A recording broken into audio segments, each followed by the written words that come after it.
Praise the Lord Jesus Christ. எனக்கு அன்பார்ந்த தேவ ஜனமே, தேவனின் சத்தங்கிற நிகழ்ச்சிக்கு நான் உங்களை வரவேற்கிறேன். ஆண்டவருக்கு நான் மிகவும் மனதாக நன்றி சொல்கிறேன்.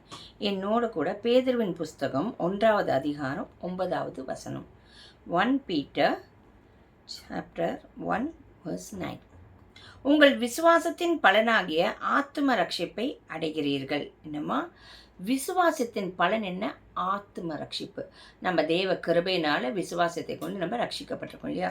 உங்கள் விசுவாசத்தின் பலன், நீங்கள் தேவனை எந்த விஷயத்துலையும் ஆண்டவராக இயேசு கிறிஸ்துவை நீங்கள் விசுவாசிக்கச்சே அந்த விசுவாசம் உங்களை எதில் கொண்டு போய் நிறுத்துது?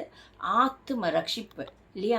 அப்போ நான் விசுவாசிக்கிறேன்னு இதனால் எனக்கு என்ன பலன்? இந்த தேவனை விசுவாசித்து எனக்கு என்ன? நம்ம சொல்லுவோம் இல்லையா சிலப்போ, இந்த காரியம் செஞ்சு அதனால் எனக்கு என்ன பலன்னா, உங்கள் விசுவாசத்தின் பலன் என்ன? அந்த ஆத்தும ரட்சிப்பு.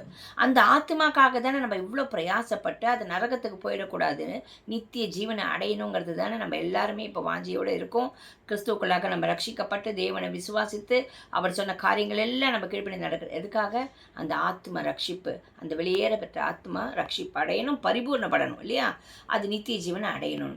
அப்போ இந்த விசுவாசம் எங்கெல்லாம் உங்களுக்கு சில நேரத்தில் குறைவாகுதோ அந்த இடத்துலலாம் நீங்கள் நினச்சிக்கோங்க, இதில் நான் கொஞ்சம் அவிசுவாசமோ இல்லை அற்ப விசுவாசமோ இருந்தால் என்னாகும்?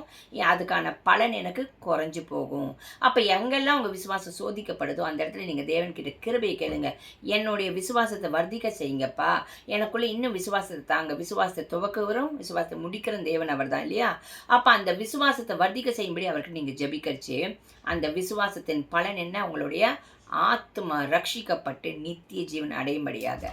ஆமீன். நீங்கள் எந்த பிரச்சனை போராட்டத்தில் இருந்தாலும் ஆண்டவர் பேரில் அந்த விஷயத்தில் நீங்கள் விசுவாசத்தை விட்டு கொடுத்துறாதீங்க. நிச்சயமாக அதுக்கான பலன் ஆத்ம ரட்சிப்பை பெற்றுக்கொள்வீங்க. ஜெபிக்கலாமா? எங்கள் அன்பின் பரலோக தகப்பனே, உம்மை துதிக்கிறோம், ஸ்தோத்தரிக்கிறோம்ப்பா. ஆண்டவரே, விசுவாசத்தின் பலனாகிய ஆத்தும ரட்சிப்பை உம்முடைய பிள்ளைகள் பெற்றுக்கொள்ளும்படி யார் யார் எந்தெந்த விஷயத்தில் இப்போ சோதிக்கப்படுற எந்த இடத்துல அவர்கள் விசுவாசம் குறைவு உள்ளவராக இருக்கிறார்களோ அந்த விஷயத்தில் தேவன் தாமே அவர்களுடைய விசுவாசத்தை வர்த்திக்க பண்ணும்படியாக அதற்கான பலன் ஆத்தும ரட்சிப்பை அவர்கள் கடைசி வரைக்கும் விசுவாசத்தில் நிலைநிறுந்து அந்த ஆத்தும ரட்சிப்பை பெற்றுக்கொள்ள வேண்டும் தகப்பனே. அதற்கான வழிவாசலையும் கிருபையும் தருவீராக. இயேசுவின் நாமத்தினாலே ஜெபிக்கிறோம் பிதாவே. ஆமீன். ஆமீன். God bless you.